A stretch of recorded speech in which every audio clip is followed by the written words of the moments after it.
Okay, we are continuing with solutions to your study guide number 3. And I'm sorry, in the last video I told you we were going to do 11 through 18, but we're really just going to do 11 through 17. That's your goal. And then we'll finish it up with 18 to 25 in the next video. But let's just tackle 11 to 17. That's going to be your goal for the second day of testing for exam 3. Okay, I think these are going to go pretty fast. We are simplifying each of the following expressions. The first one is y squared plus 3y plus 8 minus, open your parentheses, 9y squared minus 4y minus 3.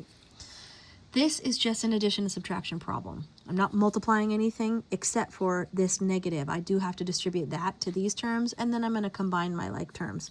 So my goal first is to get rid of these parentheses. I'm not multiplying binomials, guys. Don't do that.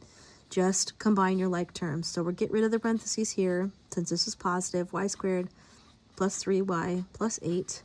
And then do distribute that negative to each term in order to remove these parentheses. You get negative 9y squared.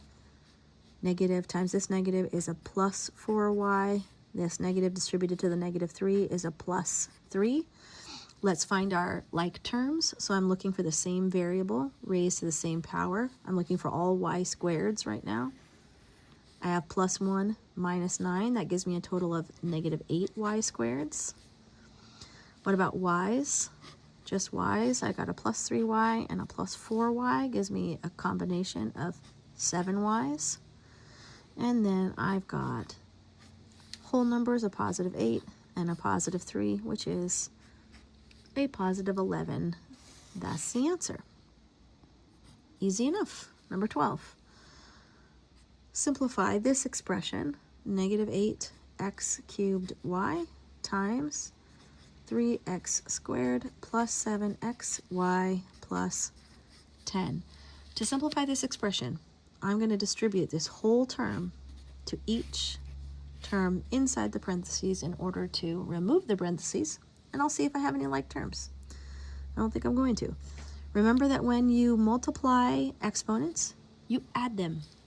So the first, this first term, negative 8 times 3 is negative 24.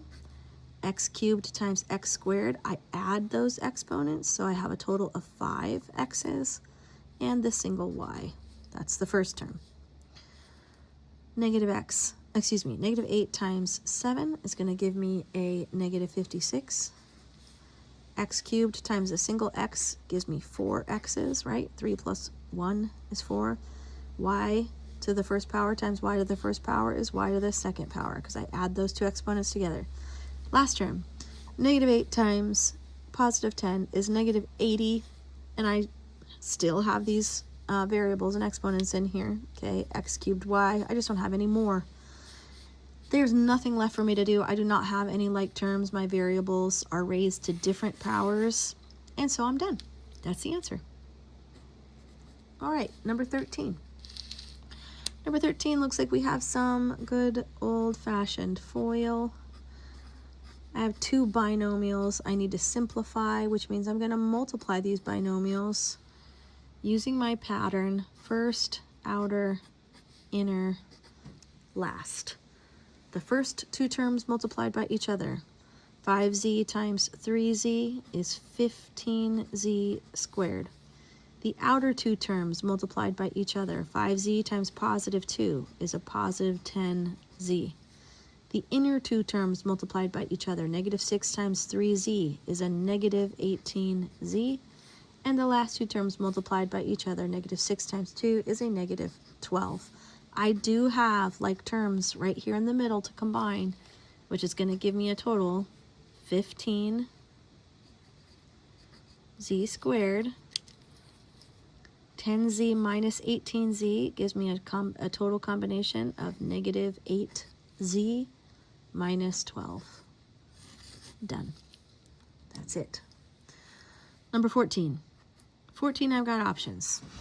Okay, I've got binomials again, but they are binomials that follow a factor pattern.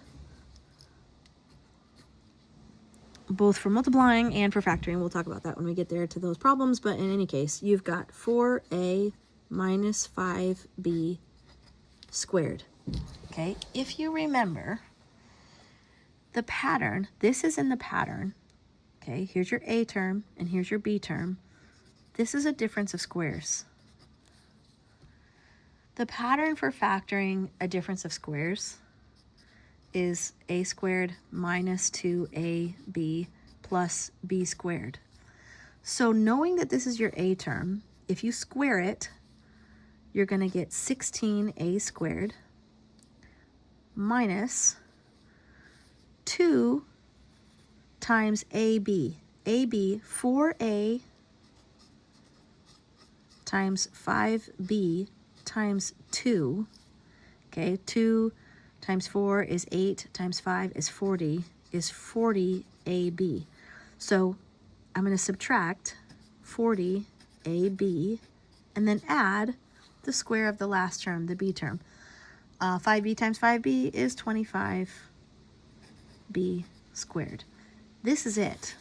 So if you want to use the pattern that way, feel free.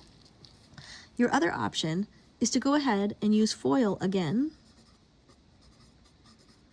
and recognize that it's one binomial multiplied by itself, okay? And it's gonna come out the same way if I FOIL this thing. You're welcome to do that. The first two terms multiplied by each other is 16a squared. The outer two terms, 4a times negative 5b, is negative 20ab. The inner two terms multiplied by each other are the same thing, minus another 20ab. The last two terms multiplied by each other give me a positive 25b squared. When I combine negative 20ab minus 20 more ab, I end up with the total middle term. Okay, don't forget this one outside. 16a squared minus 40ab plus 25b squared. They're identical, so whichever method you want to use is fine. Okay, whichever one works best for you is just fine. Okay, number 15. We have 3 problems left. Sorry for my dirty fingernails. We've been working in the garden. Number 15.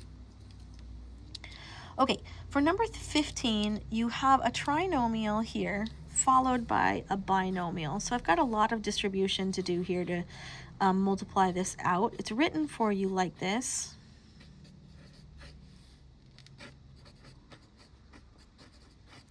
Because you know you can multiply anything in any order, I'm actually going to take this binomial and switch places. I want to rewrite it so that when I do my distribution, I'm just distributing these 2 terms to each of these 3 instead of these 3 terms one at a time to these 2.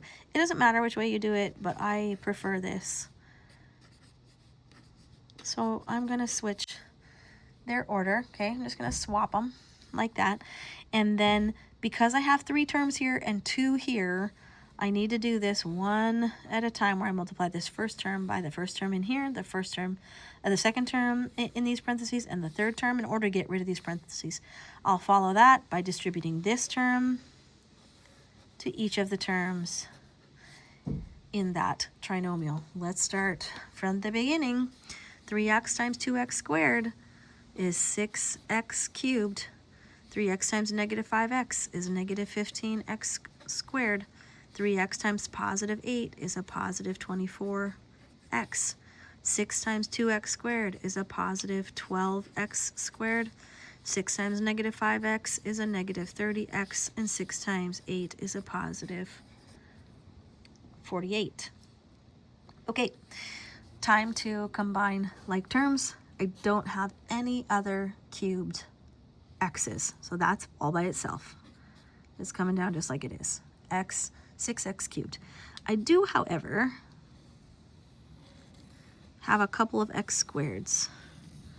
I've got negative 15 of them plus 12, which gives me a total combination of negative 3x squareds. Okay, so those are done. X's, I've got plus 24 minus 30. Okay, plus 24 minus 30 is a total of negative 6 x's. All right, and then my last term here, the 48 is all by itself. And that's it. Nothing else I can do there for simplifying this guy. So unless I were to factor it all the way back out again, but this is the goal, so I got there. All done. All right, a couple more problems here, just two more. Number 16, your favorite, dividing polynomials, and this one's written out this way, 3x squared minus 26x, which means, guys, that guess what? You're probably going to see it written out this way on your final.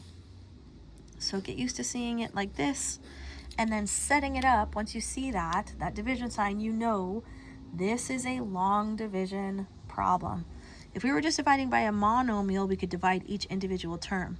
Since we're dividing by a binomial, we have to set it up like this. 3x squared minus 6x minus 9, all divided by x minus 9. When you're doing your long division, okay, so your answer is going to be your quotient. Whatever we get up here is going to be our answer. You're looking at the first term of this binomial and the first term of wherever you're at in your division problem here. You're asking yourself, how many times does x go into 3x squared? If it's hard for you to think about that, you can always set it over here to the side and just divide it this way, okay? 3x squared divided by x, you know that that's 3x to the 2 minus 1, which is 3x. That's what it is. It's 3x. It goes in 3x times. Now, I need to multiply. Once I get however many times it goes into this term written up here, I do this just like regular old long division. Multiply this term by this one and put them underneath the terms that match. We didn't have to put any placeholders in here because we have all of the terms represented. Our highest degree is an x squared, and then we have an x, and then we've got our constant at the end. So we're all set. I didn't have to add anything here to make sure that I had a placeholder for any terms. They're all represented. 3x times x is 3x squared. 3x times negative 9 is negative 27x. Now, I want to subtract the whole unit. So that makes this negative makes this a negative 3x squared, and it changes the sign here to positive. So that when I combine them now, 3x squared minus 3x squared is no x squareds, it's 0. And negative 26x plus 27x is a single x. Bring down the next term, minus 9. How many times does x go into x? The answer is 1.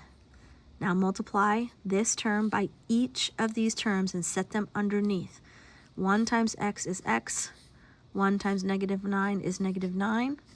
I want to subtract the whole thing, so that makes this a negative x, and this negative makes this negative a positive, so that when I combine, I have x minus x equals 0, and negative 9 plus 9 is 0. No remainder. Okay, so this is my answer, guys. That's it. 3x squared minus 26x minus 9 divided by x minus 9 is 3x plus 1.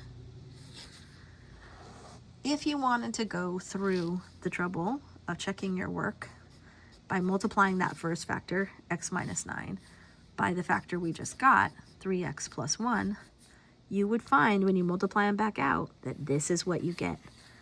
So you could check your work and see that. Watch. 3x squared, that's my first term. Outer terms, plus x. Inner terms, minus 27x. Last terms, minus 9, gives me 3x squared. Combine these.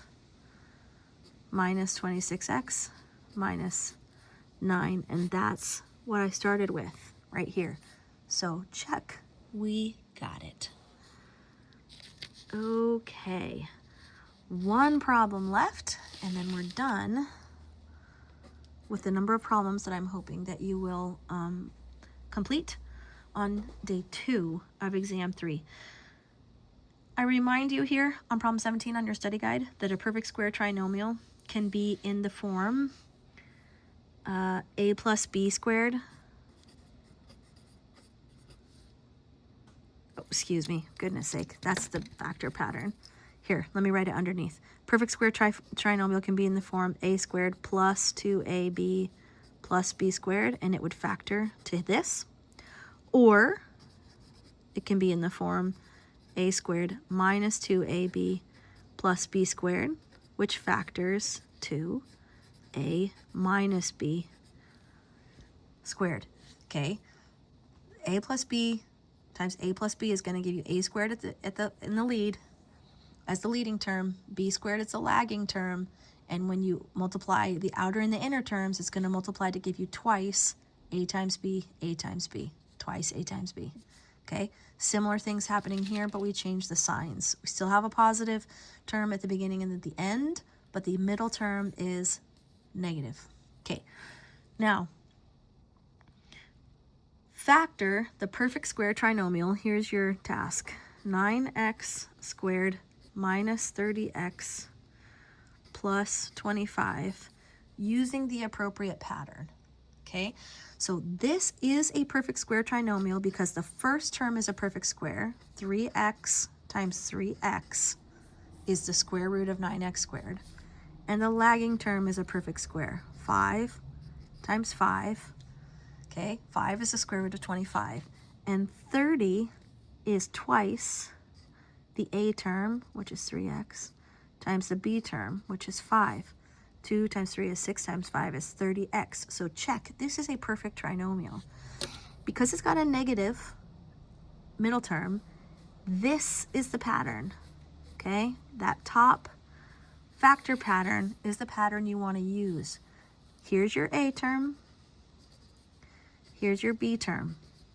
What that means is that this guy is going to factor out into a minus b squared. A is 3x minus 5, the whole thing squared. Okay, that's it. If you want to check your work to see, like if you get a problem that says factor this using a special pattern, just make sure you got the right pattern and use the right factor pattern. Okay, if you want to check it, of course you can. If you multiply 3x minus 5 times 3x minus 5, you should get this if you did it right. So let's just check it real quick, okay? First terms, 3x times 3x is 9x squared. Outer terms, 3x times negative 5 is negative 15x. Inner terms, negative 5 times 3x is negative 15x. Negative 5 times negative 5 is positive 25. When I combine these, I get 9x squared minus 30x plus 25. Check. We got it. This is your answer. Okay, stay tuned for the next video where we will solve together the final problems of this study guide, problems number 18 to 25.